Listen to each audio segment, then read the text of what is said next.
Hey guys, Ash here from the Gutters and Blues, and it can only mean one thing: the Premier League is back. The Blues are back, and yes, in the most important game of the weekend, and that is the 4:30 p.m. kickoff: Spurs versus Everton. We are back, and what an exciting time it obviously has been in the last week and maybe a bit, with the new signings. We were all excited about Alan coming in, and then obviously James Rodriguez was spotted in Liverpool with Carlo Ancelotti, and then what's his name? The Corey was spotted with Carlo Ancelotti having dinner and all that kind of stuff, and we watched that ticket bar go across for James Rodriguez, and then seeing him plastered all over Miami, New York, and back in his home country of Colombia, and then obviously the Corey signing came through. What a transfer window. We were all moaning, including myself, we were all moaning about it right at the start, wondering when are these players going to come through. And we thought, okay, you might get one out of the three, but they finally did the three. So what a competitive midfield we have now. And obviously, what does that mean for the likes of Sigurdsson, Davies, even Andre Gomez? Is he part of Carlo's future? Does he see him part of it? What I like about this midfield is, and you may have heard me touch on it in episode 5 of the podcast, is that things, what kind of formation are we going to have?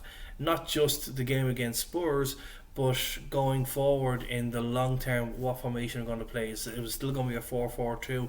If we go with a 4-4-2, does that mean we're going to see more of Moise Keane up front with Dominic Calvert-Lewin, with Richarlison on the the right hand side, Bernard on the left? So that means that's going to happen. What happens to Theo Walcott? Is he going to be happy to be getting more bench time?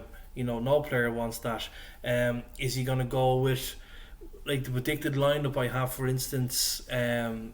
Going forward, it's kind of like a 4-1-3-2 with Pickford in goal, a back four of Coleman, Mina Holgate if he hasn't really hurt himself, because he came off against the friendly against Preston, and of course Luca Dean on the as left back.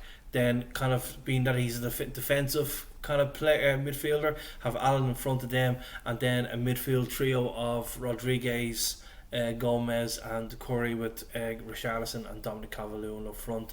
That's kind of my predicted starter lineup. Maybe Carlo won't put them all in at one time. Maybe we might just see Allen partnering Andre Gomez, and then possibly the other two lads will be on the bench. Maybe if the game goes well, will we see the young French left back, Nkundu, if that's his name. I must really get the pronunciation of his name right, because I hate to go through the season doing these videos. I'm not saying his name right every single week. I think there's definitely going to be goals in this game. We know over the last couple of seasons we haven't had the best games, not both home and away against Spurs, because they are a very, very difficult side, especially with that. Well, the two players for me, which they are class players in anyone's terms, is that Son and of course Harry Kane, and if both of them are on fire, they are very, very Delhi. For me, like, Delhi's a good player, but Delhi seems to only play well if them two play well.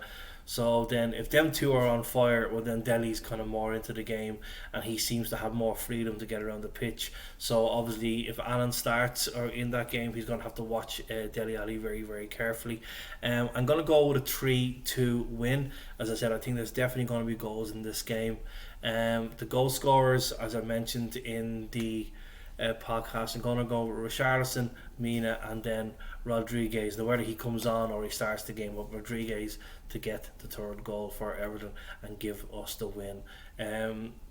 It's how the scoring will go is going to be very, very hard. If Spurs score first, that could be more difficult for us. But if we play well, play to our strengths, and that midfield being so competitive now, and I think with that midfield we should be able to compete more with predominantly all the midfields in the Premier League, with the quality that those three players are gonna bring, especially if they're all playing at once. If we can get a goal up first, then I think we'll hold on. Not like, obviously Spurs might equalise, etc., etc., but we might keep going ahead. They might equalise, and then best case scenario, Rodriguez hits up with a 30-yard screamer. How's that for a dream, guys? It's all we can do.